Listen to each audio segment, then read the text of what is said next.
welcome back to the Built to Grow podcast. I'm your host, Tim Lyons, in the studio, joined by Randy Angston. What's up, buddy? Good day, my friend. 483 episodes in. Is that where we're at? That's what I was told just before this. When I asked, what episode is this? He said 483. It makes sense. Glad you're keeping track. Guys, thanks for sticking with us this long. You haven't been bored yet. Hopefully, we've helped you along the way. Leave us a review if you don't mind. That helps our ratings getting seen. 5 stars would be nice, but I'm not here to bribe anybody. Oh, real quick, we're going to host a special 500th episode, and I guess that's in 17 episodes from now if I do my math correctly. We want to get your questions, and the way we're going to do this, we're going to post a link to have you call in and leave a recording, like you're leaving a voicemail. So all you'll do is introduce yourself and ask a question, and then we'll pick 10 or 15 questions for that episode. We'll play it live, stream it in, and then we'll answer the question. So I think that'd be a cool way to kind of get everybody involved. And again, it's 500th episode. We try to do stuff, fun stuff on the 100th and the 50th of our episodes. So yeah, we'll post that in the show notes for this episode. I'll have that link in there for you. So perfect. Yep, awesome. And we'll if you're on our email list, we'll also send it there too. You can click that and just call in, and leave a message, and we'll get your question answered live. Perfect. All right, so this episode, guys, this stems from a question that was kind of brewing up in our Iron Circle, in our coaching program, actually. And one of our coaches has been the guy. He's been the guy training all the clients, and, obviously as another coach, but, he's trying to work himself into the business owner role. In order to do that, you need to pull yourself from the gym floor. Mm-hmm. You shouldn't be the one coaching all the clients. What's the obvious reason that the owner of the operation shouldn't be coaching all the clients? In my opinion? Yeah. You can't work on anything else in the business, right? You're stuck to the operation, the delivery of that service. And there, as a business owner, there's a million other things that you can be working on, other income producing activities. Mm-hmm. In a business, the fulfillment should be something that you can pass pass along, have somebody else in that seat so that you're out there navigating what's next. Yeah, exactly. And there's no doubt in my mind that in the early days of your operation, you probably will be doing all your sessions. If not you, maybe you and somebody else. But there's going to come a time where you got to look at your trajectory and your path. And like if you're ever going to grow your business away from just the limitations of what you and your time can provide, you're going to need to hire and leverage other employees. Absolutely. And in order to do that, you have to feel comfortable about letting go of the reins and passing the torch. Yes. And while you may never feel truly comfortable, at least in the beginning, it's just something it has to be done. And so we've kind of come up with a couple things, tactics, tips, strategies that you can leverage when it's time to kind of pass the torch. Mm-hmm. Because the hang up and the struggle, at least with this particular gym owner, was, my whole reputation's on this. This has been my baby. These clients know me. I'm just nervous. I don't know. It's the first time. And the care for the client. And the care for the client. That's a big part of the belief is like, I care about my client so much. I don't want to put somebody in there and then tarnish that. Yes. Them not get the results that they deserve. And while I would probably argue there's never going to be somebody that cares as much as you as the owner, at least from the training side of the fence, that would probably be the easiest thing you can let go. Yeah. Okay. So a couple things to do, right? You've hired this coach, you've gone through the training, they've shadowed you, and it's time to now basically hand them over to the client, and you're going to be in the background now. And that's kind of where we're taking this from this transition. The number one thing I think you should be doing is what I would basically call knighting or edifying the coach. Like, we are knighting this new coach to the new client in front of the new client or of the clients with the new coach and saying, Mrs. Johnson, listen, today's the day. I know I've been kind of telling you about this. By the way, communication's key in this whole role. You don't just show up one day and have the new coach there and you're not there. Like, never do that. But all along the way, they've met this coach. They've shadowed during your training sessions. And, today's the day, Mrs. Johnson. I want to let you know I'm going to be stepping back today. You're in great hands with Joe Fitness, Joe the new coach. You're going to tell them how great they are. You're going to say he's got, education and from this college, he's got this certification, he's more than capable, you're in great hands.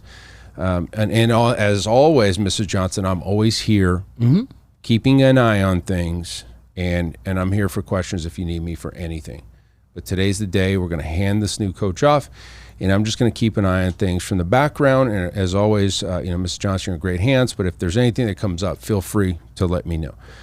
And by doing that, first, it puts the coach in, an edification role where they're now worthy to take on they're on the pedestal in a way, right? Yeah, on the pedestal. Yep. And the other thing is Mrs. Johnson doesn't have to worry about you not kind of keeping an eye on things, like you're going to go, watch Netflix at home. You're actually still in the business, but today's the day we're going to hand off the thing. Okay. That's the number one thing you can do. Obviously, across the way, you be communicating. They're shadowing you. You're shadowing them, and then now you're off the floor. So that would be the phases. Let's just kind of recap. You hire a new coach. You do training off the floor. They shadow you on the floor. You reverse shadow them on the floor, and now you're handing the torch off. There you go. That's the 4 steps, I would say. Sure. So that's kind of the first thing. Now, the next thing after that is you're going to keep an eye on them. And hopefully this has happened already, but let's just say you're watching from a distance and they're making a mistake. Sure. If it's not going to cause an injury right on that spot, I would never go and correct that coach in front of the client. Sure. Do it after the session's over. Hey, Joe Fitness guy, listen, I saw you doing box steps. That box was way too high for Mr. Johnson. Let's go ahead and step that down. Here's why. And, great job out there, right? But if you go out there and take the box out, throw the little box in, like, hey, Joe, this was way too much for Mr. Johnson, you just ruined that whole... Yeah, you devalued the whole thing you just tried to create, right? And to that point, you were saying, like, the one thing in the handoff that I think is really important is to let that client know, like, in that transition, as you're edifying them, that, up to this point, that client's trusted you with their results. I trust this person to get you the same results, and therefore, we're on the same team. Trust is the big thing right here. And as a business owner, when you're instilling somebody else to do that work, you have to trust them. You have to. Back to from the early days of us working together, even, the 80%, right? If somebody can do the task about 80% as effective as you, and you need to be removing yourself from that position, that's when they're ready to step in. And then your job then becomes coaching them up. Right, and it's bringing them to that completion and finding those little gaps and gains and helping them become the best coach that they can in that arena. Yep. Make sure they have the education. Yep. Bringing them in. Yeah. The last thing you want to do is toss that to that new coach to the old clients and never talk to them about it. Right. This is the more time that you put into this phase of the operation, the better, because you want to set them up for success. You want your coach to feel comfortable, and if you miss a step in there, you could be right back on the training floor. That coach is gone and the clients are pissed. And they left. Like the whole thing can blow up in your face. So obviously you got to take this seriously, but you have to do it. Yeah. And that's that right there. I'm glad you mentioned that, because that at some point of the business, you can't just work more. You can't just take more clients on. You can't just extend yourself in the operation and just think that that's going to be the thing that's going to leverage, create the tipping point, if you may, and all of a sudden success happens after that fact. Like, this is a who, not a how problem. And you get to a point of the business where it starts to become, who is the person that I need in these positions, not how can I go do that. And this is that first step for somebody in that role. But maybe it's your second or third coach. Maybe it's an admin in the business. Maybe there's other roles and responsibilities that you can take off the plate. Start to think about it as who can do this in my organization, not how can I go do this. Yeah, and I think there's some hesitation a lot of times when this is the time to have it happen. You're thinking like, well, I can just do that work, or you're great at that work, or you don't want to take the time. And I've fallen into this a million times. Like, it's so much easier for me just to do it, not worry about, know it's done right, than to sit and take the time and train somebody up and then never know if they did it right unless I ask. And it's just like, forget it, I'll do it type of thing. Where the exact opposite is happening a lot of times in the digital marketing world. Yeah. I mean, these other marketing agencies out there, and we're ingrained in a lot of digital marketing stuff because kind of that's where our roots are. But I see new companies trying to scale and outsource shit from day one, and it's like, you guys haven't even figured out the way to do it right yet. Yep. And they're trying to get people to do the job so that they can scale. Everything's scale. Yeah. Scale.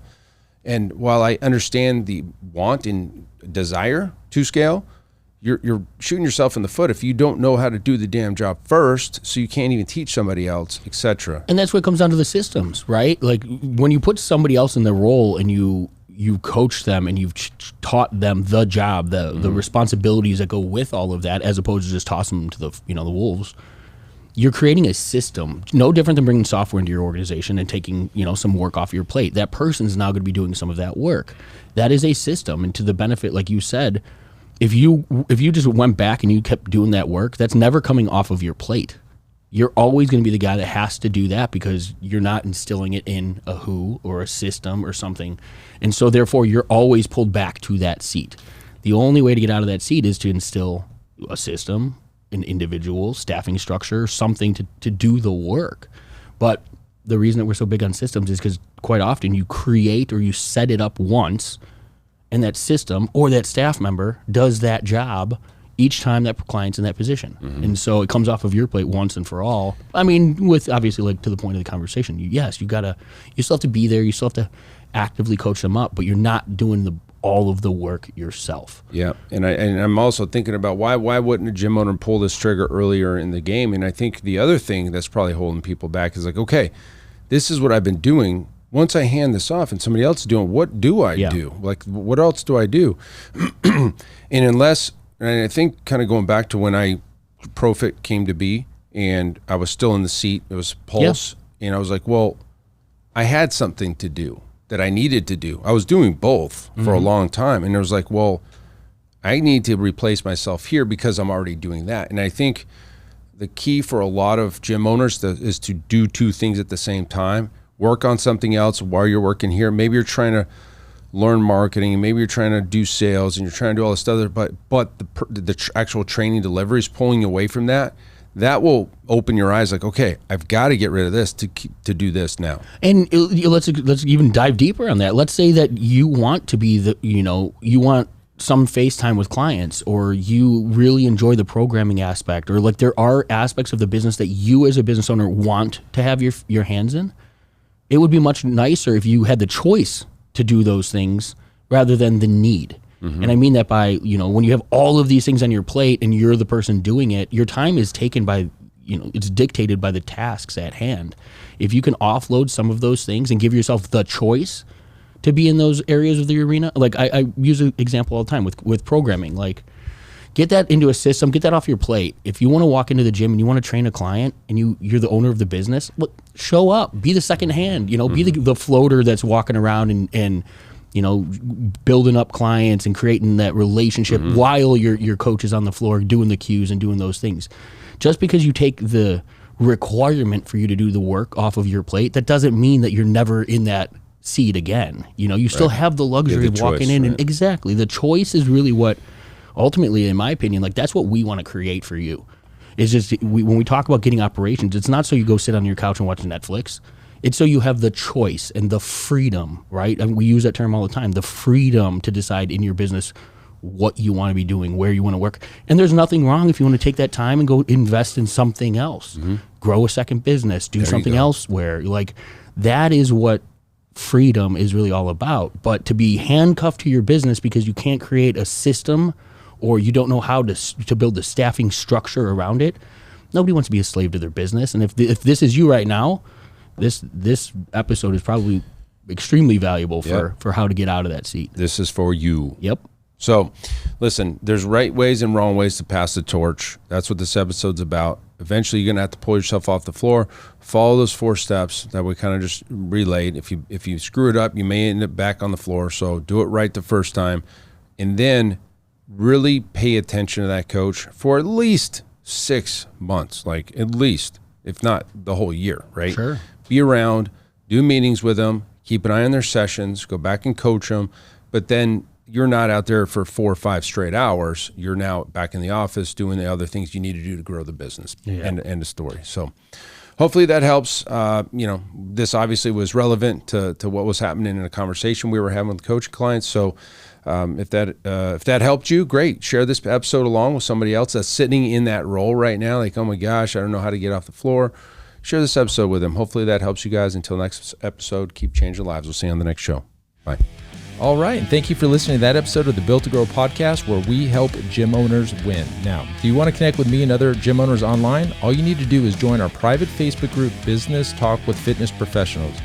Just head on over to Facebook and type in Business Talk with Fitness Professionals, and when you do, we're going to give you our 10 marketing strategies 7-figure gym owners use to win. I look forward to seeing you in the next episode. Until then, keep building something great.